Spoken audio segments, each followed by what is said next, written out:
My people, my mother's family, who fought in the American Revolution, were prisoner of war with the British to help found this country, did not fight and die to form the United States so that this kind of chicanery can go on. So these men are free to speak, and there can be no legal repercussions against them. We have legal counsel who will also support this theory, and we're taking this to other constitutional scholars. It is time for that game to end. It is time for a new era in the human experience.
Has also escaped the oversight of the president.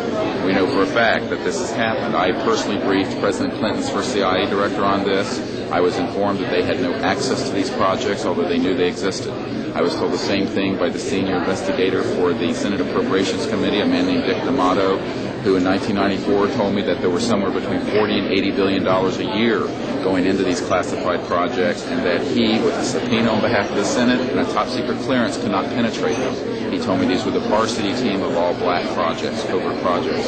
So this is really serious stuff, and it brings into question, have we gone down the road that Eisenhower warned us about a little too far when he said, beware of the military-industrial complex, that it can escape the checks and balances of our democracy. And I think on this particular issue, it in fact has, and it's time for the Congress to represent the people in this regard and to reassert its oversight of these projects. One last question. When you talk about putting the checks and balances back into place, talk about the passion of these people, if you would. How confident are they?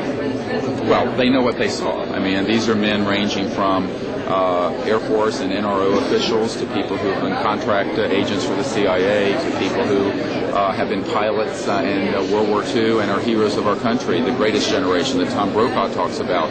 And so what I have to say to you is that these people know what they saw. They're not going to be speaking about anything except what they directly witnessed. And we're not talking lights in the sky and swamp gas. We're talking people who have actually retrieved extraterrestrial vehicles who are going to be here today. Very good. We'll take one picture of it. That's concrete and that's based on reality. But anyone who does further research in this field will find that they are not hostile. None of them are hostile. They have shown us that they can shut down missile silos and rockets. They have not destroyed us, and they've been here for tens of thousands of years. We know of 50 years worth, more or less, of secrets. We know of major... And the fact is... What about this hybrid breeding program that keeps being referred to? Well, again, we're not dealing with these kinds of things. We are dealing with credentialed, unimpeachable witnesses here who have worked in projects. We're not dealing with that. We're dealing with what we know. What we know is that these are not hostile entities. I don't know how to explain this to you, except that people here, we're all still here. The world is still here. And they have shown us what their technology is capable of doing. And you can yet imagine, and you can hear from witnesses who've worked in fields of re-engineering, back engineering, what kinds of technologies can come out of this to literally save people from the suffering that's going on right now. I don't doubt the possibility of that. Yes, and that's what this disclosure is about. It isn't about these other kinds of stories that you have no proof of and nobody knows. And the fact is, we hear of what we're saying. Well, they have removed artifacts. Well, again, we're not going to deal with this kind of story, and a lot of that is manufactured also. That's for sure. So what we're dealing with here is concrete evidence, documents, people who work in the industry, naval military industrial complex, the intelligence community. I work in the MX missile, and I was if I went public with that whole story. So you can imagine.